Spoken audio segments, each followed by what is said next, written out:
Готвим се за пъзелист в игри на волята. Нека да решим няколко пъзела от предаването.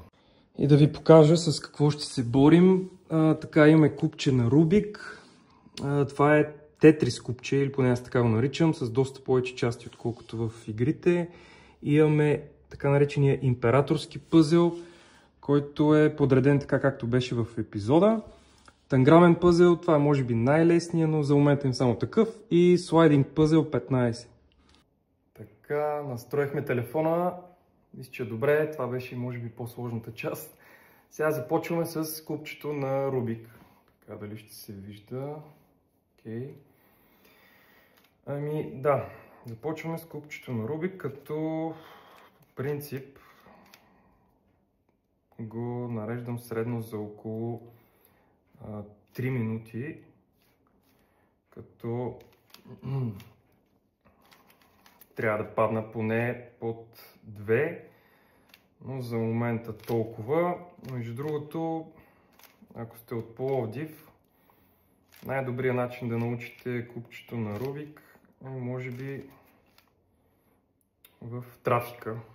Трафика в Пловдив е супер за трениране на купчето на Рубик. Затова носете си едно в колата. Така.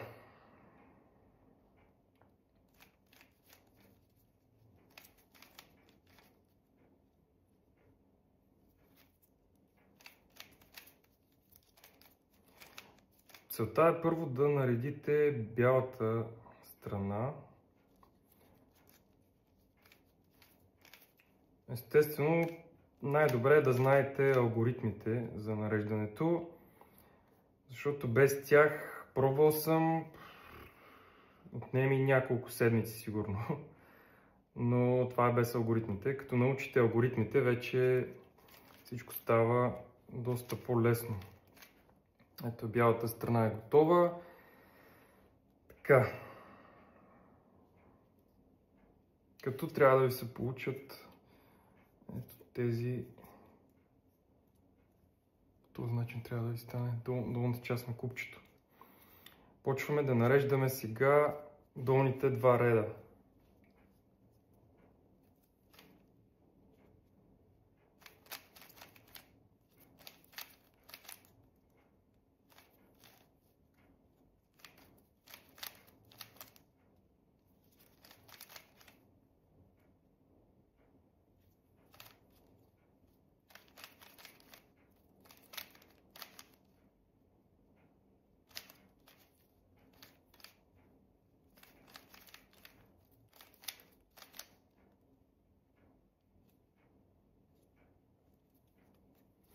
Ето, долните два реда са готови.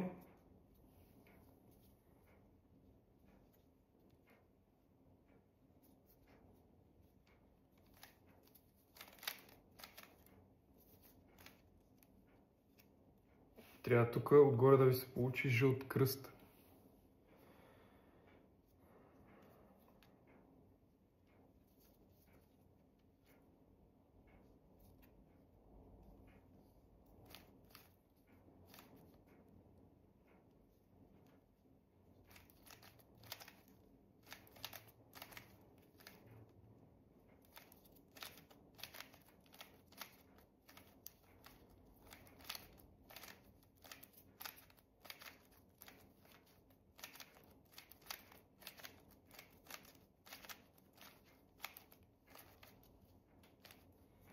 Сега трябва да наредите и жълтата страна, като виждате остава само най-горния ред.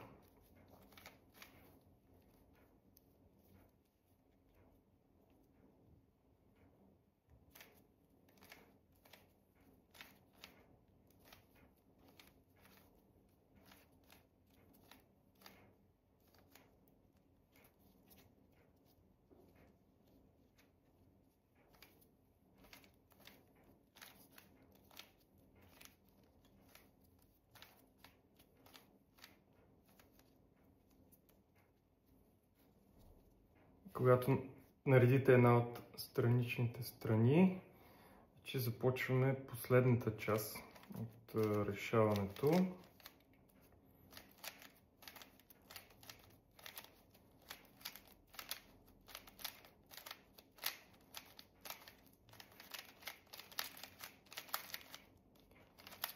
вече е по-скоростната част.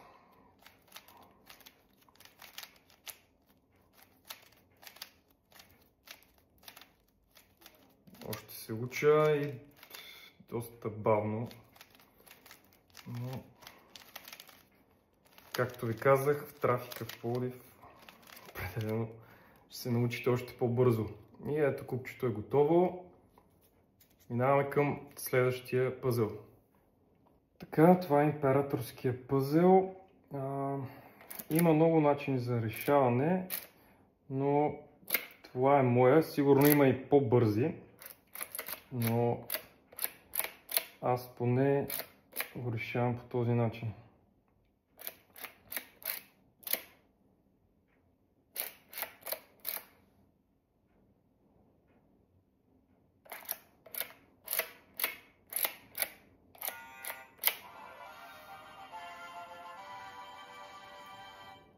Това беше реално, без да знаете логиката, може би ще ви отнеме около 20-30 минути да се научите. Поне на мен толкова ми отне.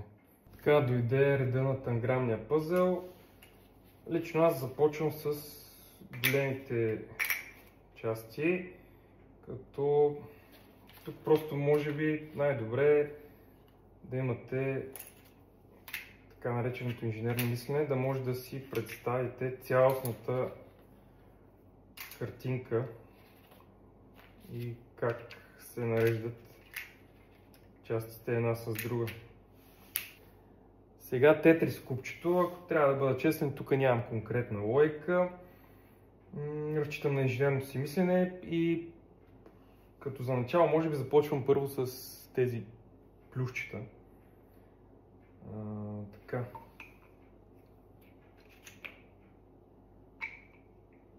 Защото те са по-трудни после за нагаждане. Реално тук има много различни методи за нареждане. Не знам дали се вижда добре, но реално да, има много начини за нареждане. Буквално всеки го нарежда по различен начин.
Да, ето виждате. В игрите е доста по-лесен, защото е с по-малко части, но като цяло същата логика. Минаваме към слайдинг пъзела. Започваме отгоре надолу, поне това е моят начин за решаване. Предполагам, че има много различни.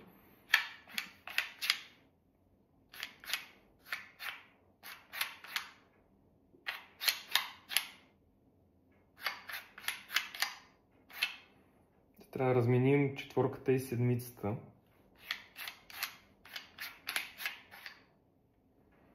Ето наредихме 1, 2, 3, 4 и сега ги плъзгаме обратно. Това е някаква змия, която движим наляво надясно.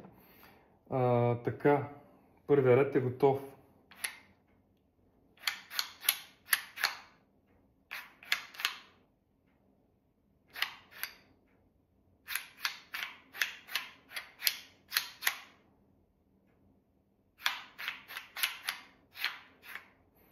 Тук отново 8 и 13 трябва да разменим.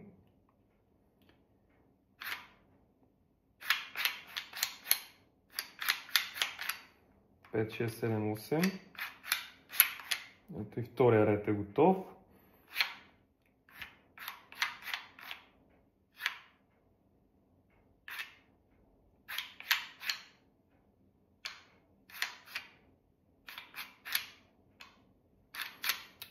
Сега тук става малко по-трики.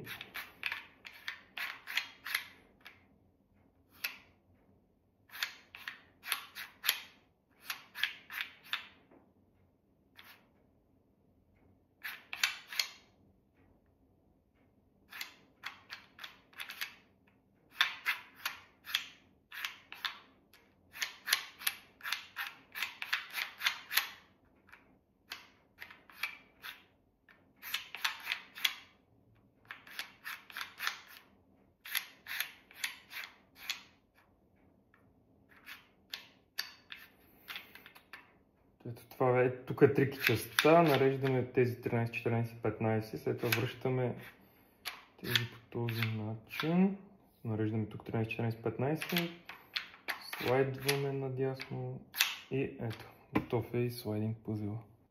Това бяха основните пъзели, ако сещате за още някакви, споделете да ги правим.